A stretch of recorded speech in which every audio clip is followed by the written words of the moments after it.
समय की आवश्यकता के अनुसार राजनीतिक दल भी हाईटेक होते जा रहे हैं। मध्य प्रदेश भाजपा ने अपने पुराने कार्यालय को तोड़कर नए और हाईटेक अत्याधुनिक कार्यालय के निर्माण की शुरुआत कर दी है। आप देख सकते हैं ये वो स्थान जहां पर बीजेपी का हाईटेक कार्यालय बनने जा रहा है, लेकिन इसके पहले जो यहाँ पर कार्यालय हुआ करता था वो एशिया का सबसे बड़ा राजनीतिक दल का कार्यालय कहा जाता था। और इस कार्यालय को बनाने के लिए बीजेपी के तमाम नेताओं ने उस समय अपनी पूंजी तक लगाई थी। और समय बदलता गया, परिस्थितियां बदलती गई और कार्यालय जो है वो अब जो है हाईटेक कार्यालय की शक्ल लेने जा रहा है। और आप देख रहे हैं निर्माण कार्य यहाँ पर जोरों पर है। दावा किया जा रहा है कि साल भर के भीतर इस जगह पर बीजेपी का अत्याधुनिक हाईटेक कार्यालय बनकर तैयार हो जाएगा। लेकिन ये जो खुदाई हो रही है, ये जो दिख रहा है आपको, इसमें कई यादें, कई ऐसी घटनाएं जो राजनीतिक इतिहास में मध्य प्रदेश के कई मायने रखती है। चाहे वो उमा भारती की सरकार ने जब बनी थी और दिग्विजय सिंह की सरकार को जिस तरह उखाड़कर वनवास भेजा था, उस सरकार की जो स्थापना थी इसी कार्यालय के जरिए हुई थी। और इसी कार्यालय के सामने उमा भारती ने बीजेपी के विधायक दल की बैठक से बगावत करके जो है यहाँ से वो बेआबरू होकर गई थी। देखिए, नए कार्यालय का बनना बहुत स्वाभाविक है। जब हमारा, जिसे आज पुराना कार्यालय कहा जाता है, जब नया बना था वो भी एशिया का किसी राजनीतिक दल का सबसे बड़ा सर्व सुविधा युक्त कार्यालय था। हमारा कार्यालय कार्यकर्ताओं के सहयोग से, हमारे शुभचिंतकों के सहयोग से बनता है। हम अपनी निजी कोठी बंगला नहीं बनाया करते, हम कार्यालय बनाया करते हैं और कार्यालय हमारे संगठन का मंदिर हुआ करता है। इसे कोई दूसरा दल समझ ही नहीं सकता।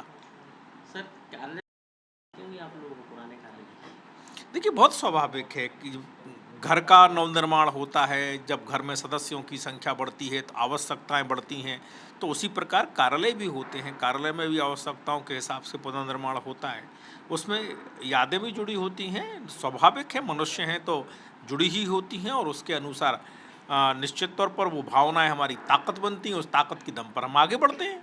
इसी के साथ इस कार्यालय की ऐसी कई यादें हैं जो हम बीजेपी के उन नेताओं से बातचीत करेंगे, उन लोगों से बातचीत करेंगे जो इस कार्यालय से जुड़े हुए रहे हैं लंबे समय से। हमारे साथ राकेश सिंह जी हैं और करतार सिंह जी हैं। इनकी ये वो नेता हैं जो इस कार्यालय को बन रहा था तब से देख रहे हैं और इन्हीं से जानेंगे कि आखिर इस कार्यालय से क्या यादें हैं, क्या क्या ऐसे घटनाएं हुई हैं। इस कार्यालय में ऐसी कौन कौन सी यादें हैं जो आप लोगों की जुड़ी हुई है, क्योंकि अब यहाँ हाईटेक अत्याधुनिक भवन बनेगा और जो पुराना कार्यालय था वो अब ज़मीन दो हो चुका है।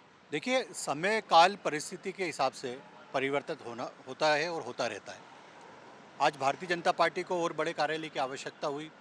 आप देखिए कि विश्व की सबसे बड़ा राजनीतिक दल भारतीय जनता पार्टी हो गया है। वो पूरे हिंदुस्तान में अगर बात की जाती है तो मध्य प्रदेश के संगठन की बात की जाती है, मध्य प्रदेश के भारतीय जनता पार्टी के कार्यकर्ता की बात की जाती है। वो मध्य प्रदेश में सबसे बड़ा संगठन भारतीय जनता पार्टी मध्य प्रदेश का है। मैं एक बात यहाँ कहना चाहता हूँ कि जब मैं बहुत लंबे समय से यहाँ पिछले 30-32 वर्षों से लगातार भारतीय जनता पार्टी में काम कर रहा हूँ और बड़े बड़े पदों पे काम किया, मुझे अच्छी तरह याद है कि मध्य प्रदेश में इसी कार्यालय में भारतीय जनता पार्टी की राष्ट्रीय कार्य समिति की बैठक हुई थी, जिसमें अडवाणी जी, अटल बिहारी वाजपेयी जी, अरुण जेटली जी, सुषमा स्वराज जी जैसे बड़े बड़े दिग्गज यहाँ आए थे। माननीय कुशाभाऊ ठाकरे, जिनने मध्य प्रदेश में भारतीय जनता पार्टी को गढ़ा, वो राष्ट्रीय अध्यक्ष बने। इस कार्यालय में ही वो निवास करते थे, उनके साथ मैंने काम किया, उनके साथ मैं चला। माननीय नरेंद्र मोदी जो आज विश्व के महानायक हैं, मध्य प्रदेश के प्रभारी थे। इसी कार्यालय में, इसी कार्यालय प्रांगण में उनके साथ घंटों बातें होती थी, संगठन के बारे में चर्चा होती थी, संगठन की प्लानिंग होती थी।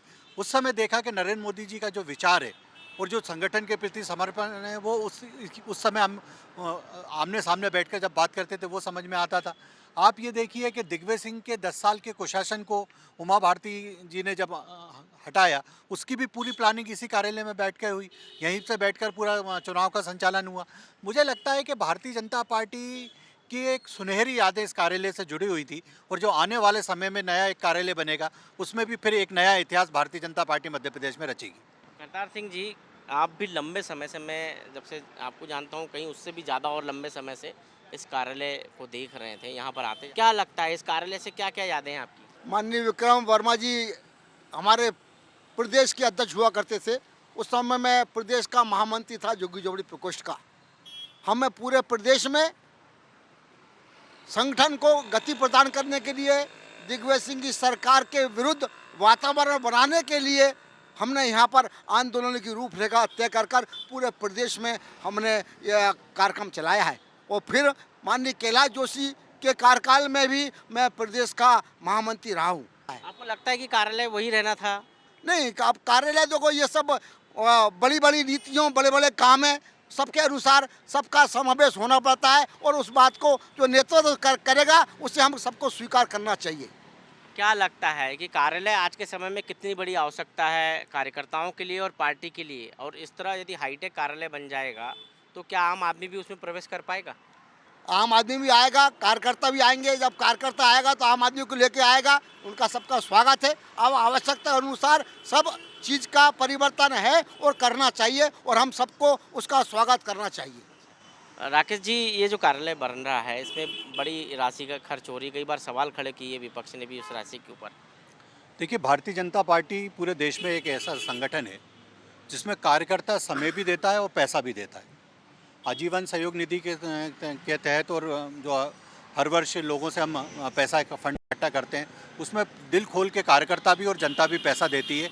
और ये जो कुछ भी निर्माण हो रहा है ये जनता के और कार्यकर्ता के सहयोग से हो रहा है। पहले भी जनता और कार्यकर्ता के सहयोग से हमारा कार्यालय बना था और फिर उसी तरह से बन रहा है। कांग्रेस पार्टी आरोप ये जब लगाती है तो कांग्रेस पार्टी को ये ज़रूर बताना चाहिए कि कांग्रेस पार्टी में तो ये कोई परंपरा नहीं है कि ना कार्यकर्ता से पैसा लेते हैं और ना जनता के पास जाते हैं। तो कांग्रेस के पास कहाँ से काला धन आता है जो कांग्रेस भी अपने इतने बड़े बड़े कार्यालय बनाती? हमारा तो खुला हुआ है, कोई भी जाके देख ले, हमारा पूरा बैलेंस शीट सामने रखी हुई है कि कितना कार्यकर्ता पैसा देता है, कितना जनता से हमें प्राप्त हुआ, और हम सब चेक से लेते हैं, सब ऑन द रिकॉर्ड रहता है। और मेरा ये कहना है, ये भारतीय जनता पार्टी ऐसा दल है जो जनता के द्वारा बनाया हुआ दल है और जनता की भावना इससे जुड़ी हुई। और ये जब कार्यालय बनेगा तो इसमें आपको जनता दिखाई देगी चारों तरफ। पहले भी जनता आती थी, अपनी बात रखती थी, अपनी समस्या रखती थी। नया कार्यालय रहेगा उसमें भी, क्योंकि यहाँ नेता और जो मंत्री हैं, मुख्यमंत्री हैं, वो सब उपलब्ध रहते हैं जनता की बात सुनने के लिए, कार्यकर्ता की बात सुनने के लिए, इसलिए हर व्यक्ति आता है। 1998 में जब दिग्विजय सिंह इस प्रदेश के मुख्यमंत्री थे, उस समय इन्होंने चुनाव के पूर्व झुग्गीवासियों को पट्टे देने वाली बात की थी और उसकी घोषणा की थी।